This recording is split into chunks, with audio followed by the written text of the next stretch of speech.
Good evening to everyone and welcome to our keynote event.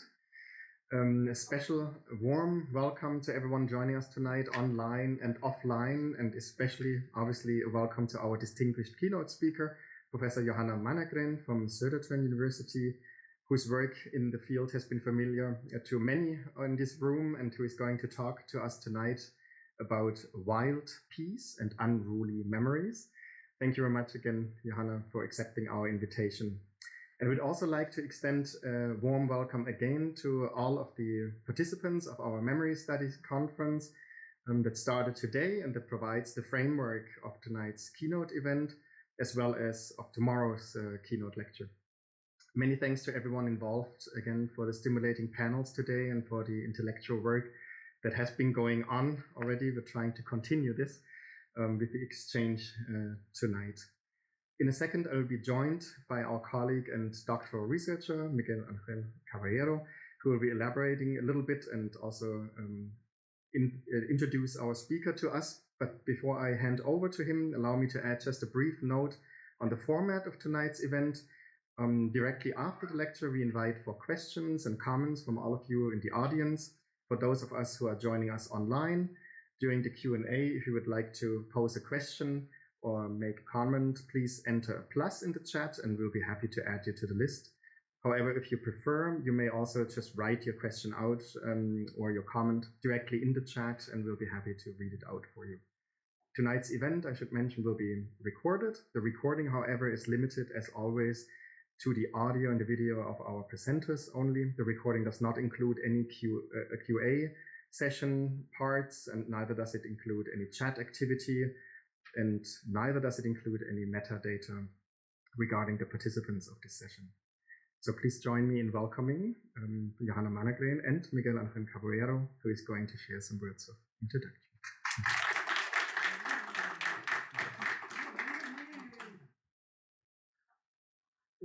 Well, welcome everybody. Well, what a time to talk about peace. I was wondering yesterday. So let me introduce the Professor Johanna Mannergren. She is an associated professor and researcher coordinator of the Center of the Baltic and East European Studies at Södertörn University. Her research concerns peace building with a special interest in transitional justice, silence, the meaning making through place and things, agents and gender, and the narrative incoherence and testimony, and also reconciliation process. She is currently engaged in several research projects that investigate memory politics in transitions from war to peace, the cultural heritage of war, and divided cities, urban violence, and peace building. For these projects, she conducts fieldwork in Bosnia and Herzegovina and Jerusalem.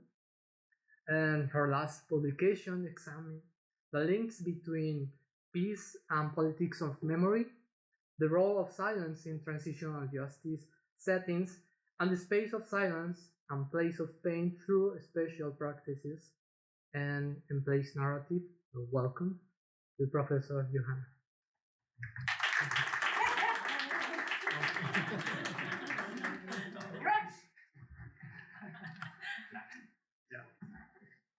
Thank you so much for that warm welcome.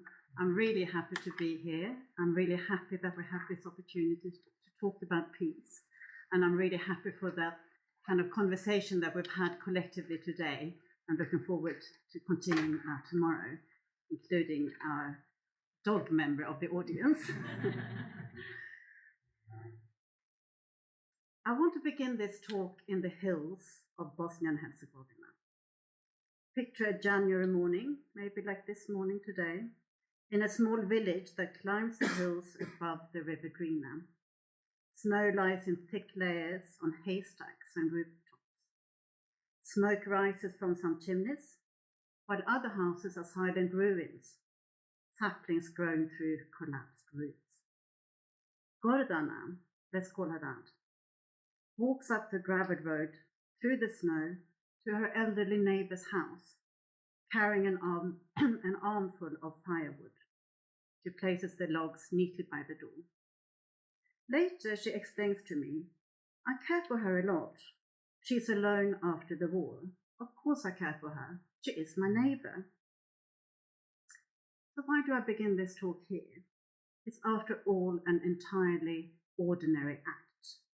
And still, at that moment, that January morning, it struck me as extraordinary, because Gordana, and indeed everyone I had interviewed in this area, had told me how much they feared their neighbours who had been on the other side during the war. These were neighbours who actually had been victims during the conflict. Some of the gravest war crimes committed against the Bosniak population had taken place there, leading almost the entire community to flee or be killed. Only a small number had returned to now live precarious lives, among them the elderly woman who had no firewood to heat her damaged house. At that time, I was conducting doctoral research on international justice and reconciliation processes. I sort of stumbled through these conversations, thick with discourses of danger. No one seemed to be prepared to acknowledge the suffering of victims on the other side. Instead, really making a point of demonstrating to me, the foreign researcher, the ongoing war dynamics and how deep the divides were. And then there was this moment of kindness, a very ordinary ethnographic moment, I suppose. I think that a lot of the people in this room have also experienced that moment when you realize the gap between speech and practice, the recognition that narratives and actions coexist in complex, sometimes contradictory ways. I saw that in the midst of an extremely polarized, war-infused context, practices of peace were actually taking place. And of course, it's easy to overlook these moments. I could tell many other sort of stories here, but I chose this moment that's not the overtly political, because this is precisely the point I want to begin to make. In this context, the undramatic matter deeply. The simple act of caring for a neighbour, expressing compassion through embodied practice, was significant for the elderly woman who struggled with the cold, but also something that carries conceptual implications. What I encountered here was peace as something enacted, felt, lived, peace as practice. It was an everyday peace act. Yet, when I spoke with Gordana and others like her, these practices were rarely mentioned. They were shrugged off. This is nothing. It's just what we do. This then, to me, appeared as peace that appears to be nothing to talk about.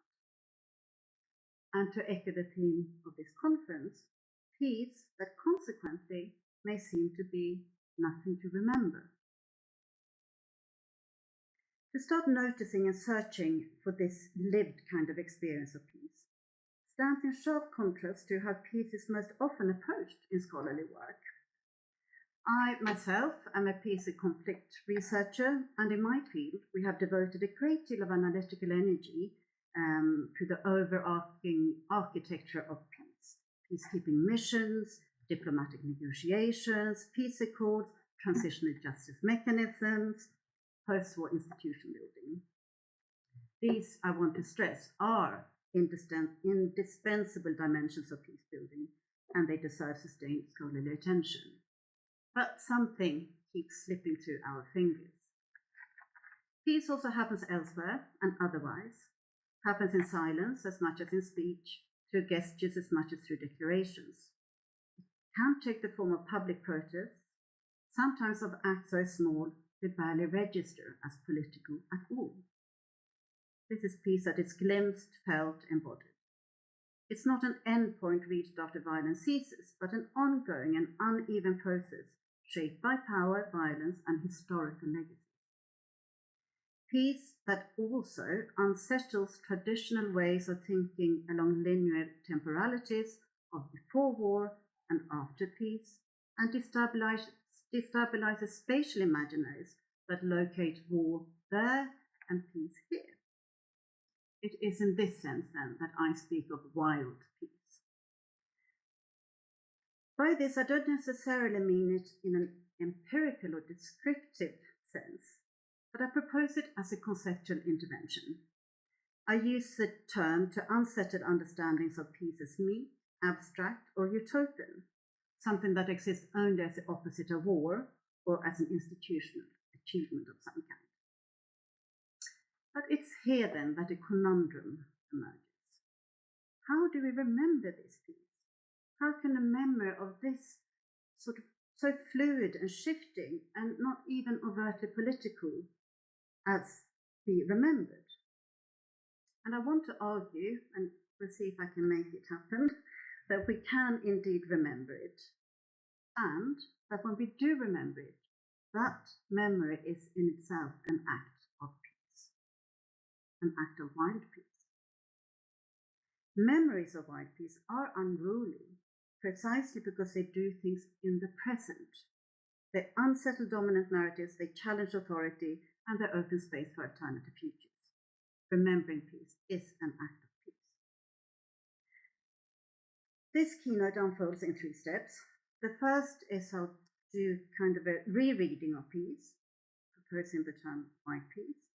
The second is to think of how, if at all, such wild peace can be remembered, and I will point to some modes and some sort of illustrations of what I think can be examples of remembering wild peace. And then third to the end then is to try to think about why and how these unruly memories become important in the present, especially present as now, when the very idea of peace is contested and undermined. So the first point then, well, have you ever tried to image search peace? I do this now and then when I try to prepare some lectures on like negative peace and positive peace, and I find all these photos for slides on war. Of course, it's easy. Weapons, soldiers, ruined buildings, wounded civilians. We know this iconography, right? Peace is more elusive. You get a dove, a peace sign, perhaps a rainbow.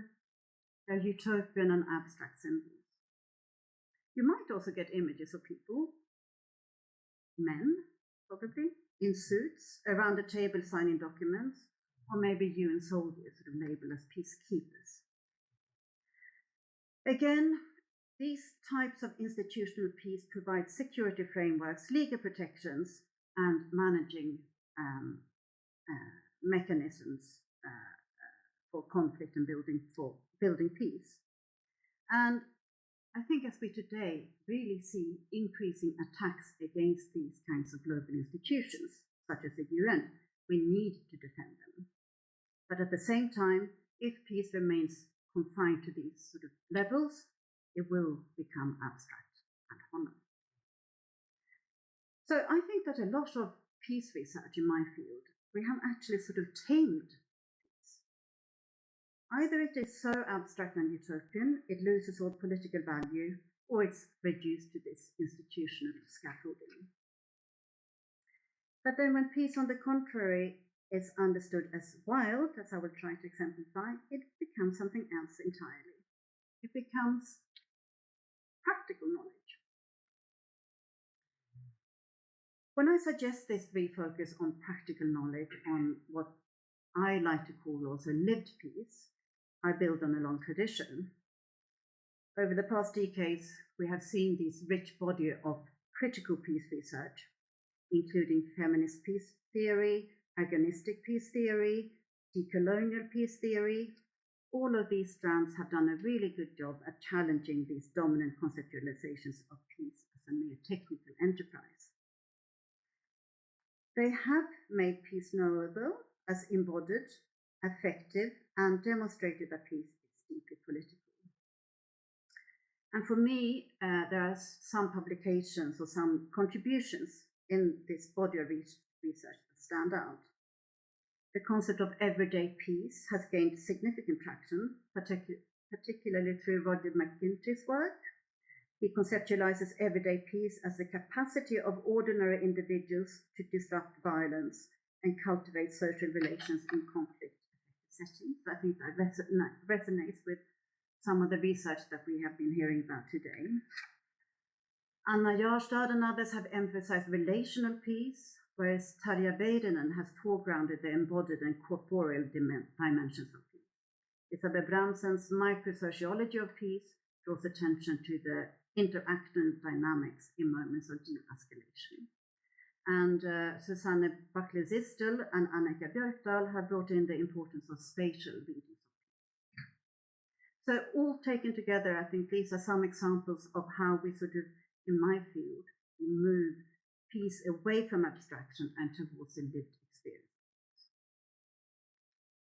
Much of my own writing and research emerges from the realm of the everyday, from time spent in muddy streets, kitchen, nail salons, in conversations, sometimes awkward, observing mundane routines.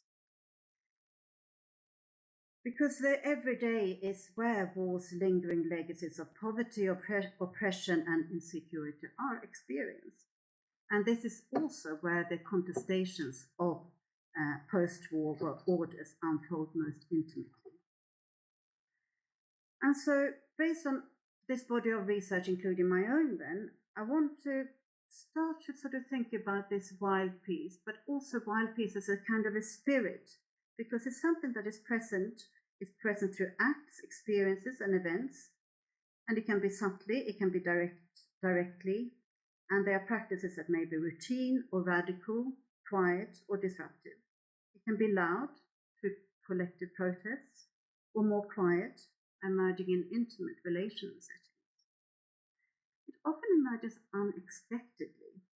It might be in these sort of low flickers, or it might be sudden bursts. It pulses like a spirit through societies across time, not only in moments we label as peaceful, but also in moments of war. So I want to suggest three premises that are central for this deconceptualization of peace. First, then, the embodied experience and enactment of peace. Second, the transformative capacity of ordinary agency. And third, the disruption of temporal and spatial linearity. The example about Gordana giving firewood to her neighbor showed this fleeting characteristic of such wild peace that happens as this kind of flicker in the midst of an antagonistic setting. And it's not enacted through words, but through an embodied act. I will now try to unpack more layers of what I mean by this concept of wild peace then. So let's return to the empirical, to the everyday, to find more traces of it. But now we are no longer in Bosnia and Herzegovina. We're in Ras Al-Mud, a neighborhood in East Jerusalem.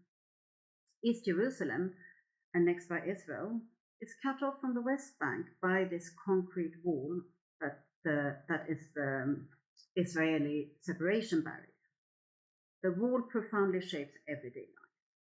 It snakes through Palestinian areas. It snakes through families, neighborhoods, checkpoints, part of daily routine, house searches as well, and outbursts of violence. The Sheikh family lives just next to the wall. If you look in one direction, you see the vast evening sky across the toffee-colored ancient city. Turn the other way, the wall rises abruptly. Every evening after dinner, school books are placed on the kitchen table. Homework begins. Every evening, Hamid, let's call him that, helps his 9-year-old with maths. But Hamid is not actually in the room physically. He does not have a Jerusalem ID. He is forbidden to cross through the checkpoint. He has to live on the other side of the wall, just a couple of 100 meters away. Homework, parenting, and family conversations actually take place via Skype.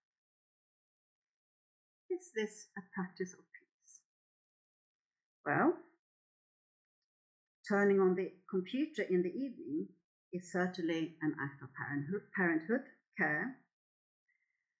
But when I had been doing this research in East Jerusalem, and I wrote about this and used this example in an article on transformative agency, I also defined this as a political act that quietly defies the regime of separation. Through this practice, the family collapses the material border of the wall. Even if it happens virtually, even briefly, that violent logic of separation is, for a moment, disrupted. When I spoke with Nora, Hamid's wife, about their family life, her narrative of the struggle shifted back and forth between her personal story and the collective register. She kept saying in different ways that she, every day, in every moment, fight for her family's right to peaceful life. Every day, then, I argued, was a site of protest, a site of resilience, and it projected an alternative to oppression and violence. And we can see similar dynamics elsewhere. I was just now, on the way here actually, reading about underground raid parties in the Ukrainian city of Kharkiv, organized in bomb shelters just a few kilometers from the front. And these young organizers, they put it simply, we want to dance, we want to feel alive. And yet these gatherings are also acts of defiance. They are non-violent protest. We dance, he said, and we resist. So just as maintaining family life in the face of violent oppression, a rave party while bombs fall can be an expression of violent peace. So I think these examples then can shift how we think about agency in relation to peace. While peace is not always intentional in a narrow political sense, it may begin as coping, caring, survival.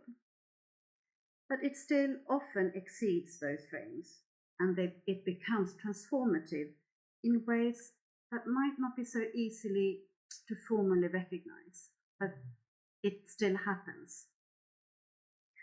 And this then brings me to the third aspect of wild peace, the disruption of temporal and spatial binaries. Wild peace benefits from being studied across geographies and across time. This is because practices of peace are present in societies at war, as we have seen above, and likewise, violence is present in societies who are not at war. So the spirit of peace pulsates through societies and time. Peace, I argue, is always present in the midst of war. And violence is present in the midst of peace. So we shouldn't think of a sequential ordering of first war and then we do something, often transitional justice, and then we have peace. Or we think of war as over there and peace here. This became very close to my own life when I lived in Brussels, and I was in my free time doing voluntary work there together with migrants in the migrant community there. So now we go to Brussels. Brussels is a city where thousands of undocumented migrants are present, and they are not only fleeing from violence in their countries of origin, they also experience violence on their journey, and they experience violence in the city of Brussels. And so I used to leave work where I was at my desk at the time writing about gendered, lingering post-war violence in Rwanda. And I went then to participate in this, organizing handouts of clothes and shoes, accompanying migrants to the clinics of doctors who were willing to assist them. And of course, there was a disconnect there. It very clearly struck me that the spatial division between war and conflict over there and peace here in Brussels was deeply flawed. Violence is part of the human experience in societies considered to be. War wounds travel with bodies. As Elaine Scarry reminds us, the body in pain carries violence with it. And then new acts of violence is directed against the migrating bodies. Karen Dempsey speaks about this as streams of violence. But importantly, at the same time, migration itself can be understood as an act of peace. A refusal to participate in violence and in search of something else in a more peaceful society. This is a mobile agency for peace, and doing something against violence. In addition, this is supported by acts of solidarity along the way. The migrants I spoke with could tell of a number of encounters with people helping with housing, food, bureaucratic help, and so on. And in Brussels, residents and migrants were coming together in public spaces, organizing help, playing football, talking politics. And so in the article I wrote about this, I argued that where there are streams of violence, there are also streams of peace. These streams of peace unsettle spatial and temporal ideas of peace. So I would then argue that while peace makes us see that peace disrupts space, it refuses the idea that peace exists here while war happens there. Peace does not come neatly after war. Peace appears during war, within violence, alongside peace. So now I want to move then to how can we remember this while peace. I hope that these few brief empirical vignettes from my own research demonstrate how wild peace is expressed in embodied encounters. It can often be expressed through more subtle rather than overt political agency, and it unshackles peace from ideas of peace here and war there, war first and then peace. But if peace is always in the making, if peace is wild, how can such peace be remembered, commemorated, and memorialized? So this question then is the focus of the second move of this talk. I also want to ask, should such peace be commemorated? And if so, why? By whom? I think first of all, I want to pick up on also what has been said today, that in conflict-affected society, memory is always structured by power, and it's deeply entangled with questions of whose experiences count, whose suffering is recognized, and whose actions are rendered meaningful. And in my discipline then, memory politics has most often been analysed as a problematic area for antagonisms from the past and how they sustain these belligerent imaginaries and sort of keep the wars alive. And collective memory then tends to revolve around these heroic ideas of patriotism, sacrifice, mobilizing these dichotomies of us and them. David Reef famously argued that remembering the past keeps wars going and keeps peace tenuous and cold. And of course, remembering always entails forgetting. Paul Connaughton's concept of hegemonic forgetting reminds us that dominant memory narratives silence certain interpretations of the past in order to produce coherence and political legitimacy. And so this kind of collective remembering then we have to understand as always coupled with systematic erasure. And so then if we turn to memories of wild peace, well, it sort of comes with it that they often become very uncomfortable for power holders, precisely because they demonstrate that peace is something enacted by ordinary people, often in defiance of dominant political orders. And so they tend to disappear from collective memory. They might survive in fragments, in silences, maybe in whispers and fleeting stories.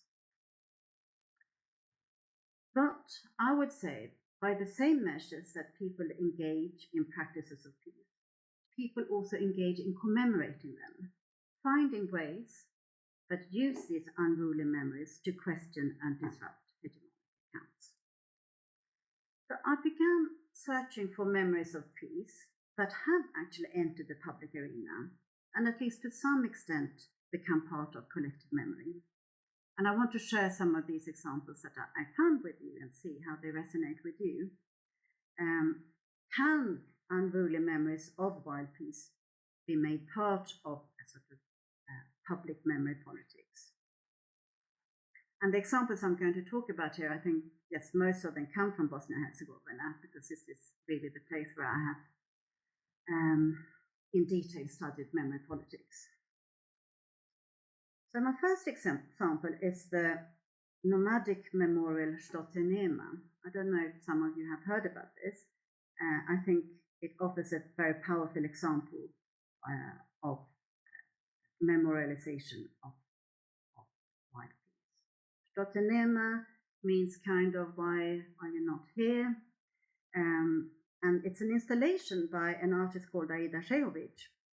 And it consisted of thousands of small porcelain coffee cups, the filigrani, filled with Bosnian coffee. Shejovic brewed the coffee in streets and squares in many cities around the world, and at each site, many people, many from the Bosnian diaspora, brought more and more cups. At the end, there were more than 8,000 cups that she had collected, and she brought them to Srebrenica, to the memorial center there, each cup symbolizing a victim of genocide. So by invoking this ritual, I think that her installation tries to remember and commemorate a way of being together that violence interrupted. Coffee is not here sort of a symbolic in a sort of abstract sense. It's actually these cups are a mark of a deeply embodied practice of neighborliness and care. Let us go back to Goldana. After she provided the firewood, she made coffee, shared it with neighbors. So it's one of these mundane, what we can call maybe emotional infrastructure of everyday peace that has been practiced for a long time as a way of building intergroup relations and making a multi-ethnic society thrive. So that's an example then of remembering this kind of quiet living together and finding ways of building coexistence. I also thought about another way that white peace can be remembered that's more clearly linked to the war and violence. This is through recalling the intersubjective web of everyday relations that the war sought to destroy, and how war and violence can be remembered in the way that brings to the front the way war is an attack on people's bodies, networks, and by making that visible, that this is actually what war is about. It's about killing people. Making that visible changes perceptions of what war actually is and how we remember it, and destabilizes these frames of heroism. And so I want to mention another, what I find very powerful art installation called the Sarajevo Red Line. And this was also similar to Stottenema, mobilizing memory through an embodied spatial intervention. And I think it was on the 20th or possibly 25th anniversary of the siege. There were more than 11,000 red chairs arranged along the main street in Sarajevo. It took up more than 800 meters, with each red chair, each empty chair, symbolizing one of the people killed in Sarajevo during the siege. It also marked a tear in an intersubjective web. The families, the friendship, the neighbors, the strangers, the person who drives the bus, the person who's in the bakery. The installation did not produce heroes or villains, but it created a space where the living made space for the dead, as a collection of chairs were facing a stage where there were different cultural performances. And I think that in a city that have more and more layers of military remembering and a sort of obsession of naming perpetrators from a particular collective, that those chairs mark this kind of universal loss that war brings. So could this possibly then be an unruly memory of white peace? Another site for such remembering is the War Childhood Museum, also in Sarajevo. And what the museum does, and I think that really resonates also with the discussion we had before about the role of objects, because the whole museum is built around objects and stories from war childhoods during the siege. A toy, a diary, a Sony Walkman, all of these objects that have been brought in by people who actually were children during the siege.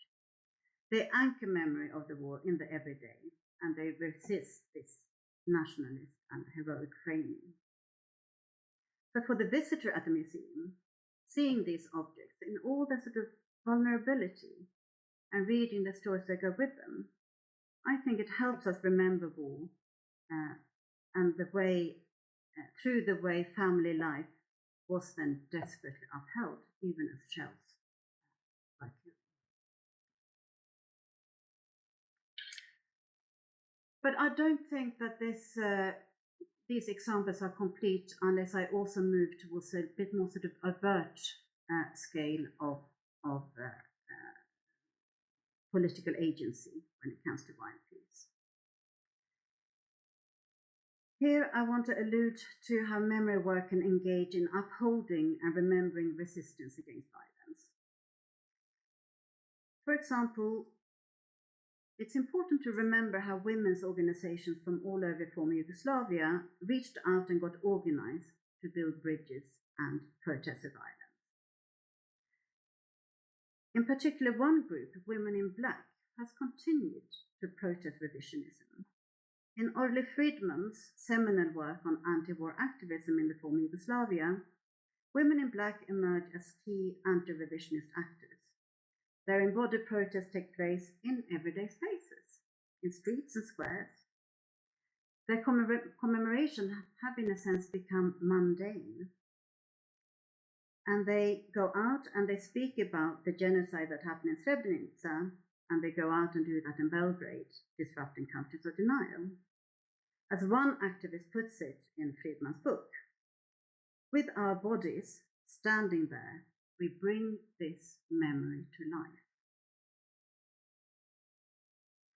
So these instances of remembering I pointed to, they are art installations, museum exhibitions, and these commemorative rituals.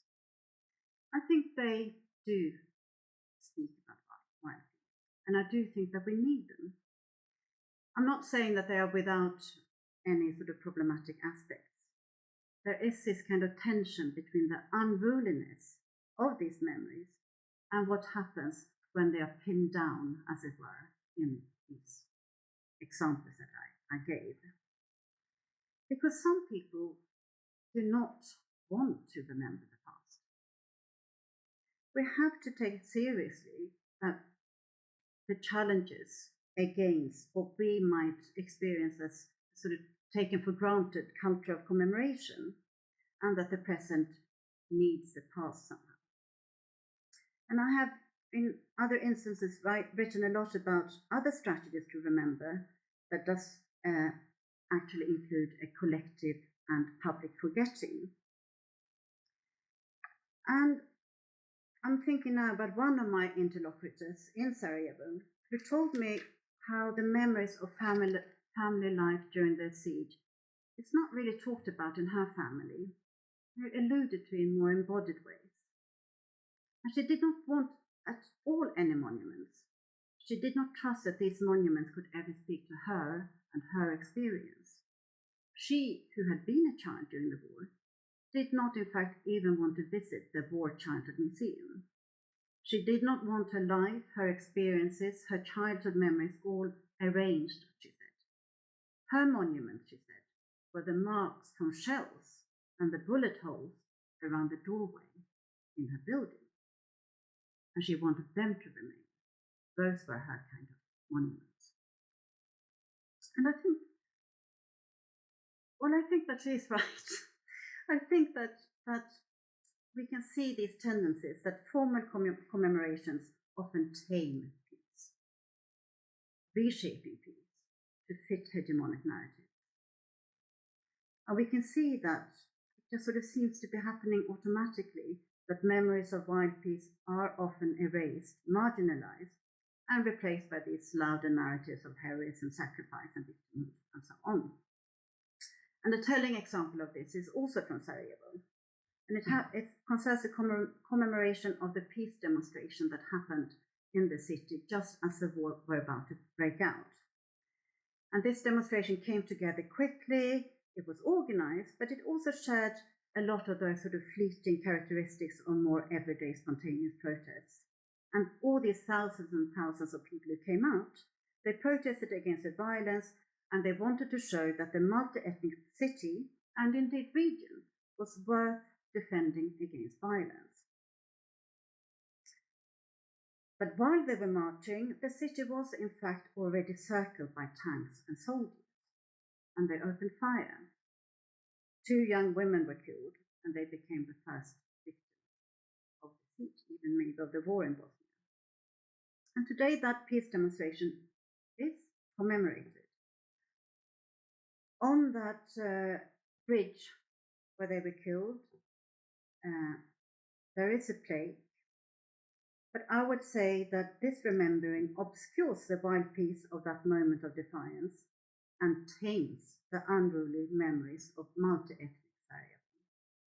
On that bridge, there is a plaque, but the wordings on that plaque make it sound as if they sacrificed their lives for the country of Bosnia and Herzegovina, and sort of rebrands the peace march as a kind of a nationalist undertaking. So the memory of that wild peace has to remain unruly, and then I think it can become an act of peace. So this proposition that the unruly memory of wild peace is also an act of peace, I think performs another move that destabilizes in a temporal sense and in a spatial sense. Because again, remembering wild peace as a form of unruly memory unsettles spatial binaries of peace here and war there. This is because memories of peace travel across borders, cities, and they can hold political bodies together. And such memory practices then rework temporality.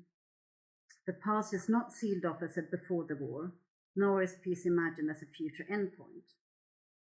It's not something to be remembered nostalgically. It's something that we keep on doing. So remembering brings these moments of wild peace into the present and allow them to shape ongoing relations. The memory of the Peace Act does something in the present. It is peace in itself. Like the Stottenema Memorial that I just talked about. When that happened, it was 2 people gathering, pouring coffee, brewing coffee, standing together. And it was nomadic in the sense that it moved and took place in cities all over the world, diaspora getting involved in each step. So this means again then that memory is not fixed to a single site or a moment, it moves across cities and borders. All the women in black, they both echo and continue earlier moments of women's organization cooperation across enemy lines when they now again and again stand up against genocide and nihilism. Even the War Childhood Museum, if I'm going to now defend it a little bit, which is material, it's a permanent space, it, I think, sort of manages to a degree at least to hold this shifting and embodied dimension of wild peace as they collect and work with stories about the siege, and they collect them and work with people all the time in a sort of continuous dialogue, people coming with new objects, new stories about everyday life during the siege. And also in the way that this museum now is cooperating and collecting similar memories in cooperation with children in Gaza, in Kharkiv, and other places of violence. So I'm coming to the end of my talk, and so just let me sum up my points. I've argued for a radical rereading of peace, not as an endpoint, not as a stable condition secured by institutions alone, but something that emerges, flickers, sometimes disappears, reappear elsewhere.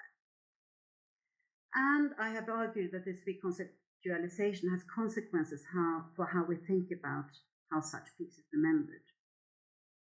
And I have discussed how the unruly memories of such peace often sit uncomfortably with the post-war political order that tends to homogenize the past to top-down memory politics. And I pointed to the conundrum of remembering such wild peace and pinning it down.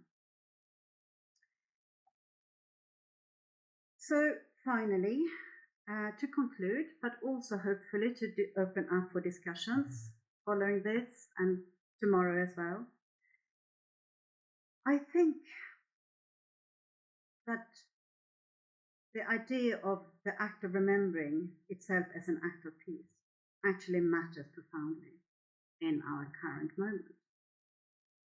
As much is at stake. We live in a time when peace is increasingly instrumentalized. Peace is used to justify violence and repression. It's a world where we see undemocratic leaders using peace washing as a method for achieving and maintaining control. Peace is increasingly reframed as a justification for violence and authoritarian politics. We hear talks of peace talks, peace councils that in fact demand silence, obedience, and exclusion. Yet at this very moment, people are engaging in acts of peace. In Tehran, in Minneapolis. Some of these acts are overt and take place in streets and other public spaces. Others, that we don't get to see in the news, happen more quietly, in perhaps kitchens or cellars, and through micro acts of care and defiance.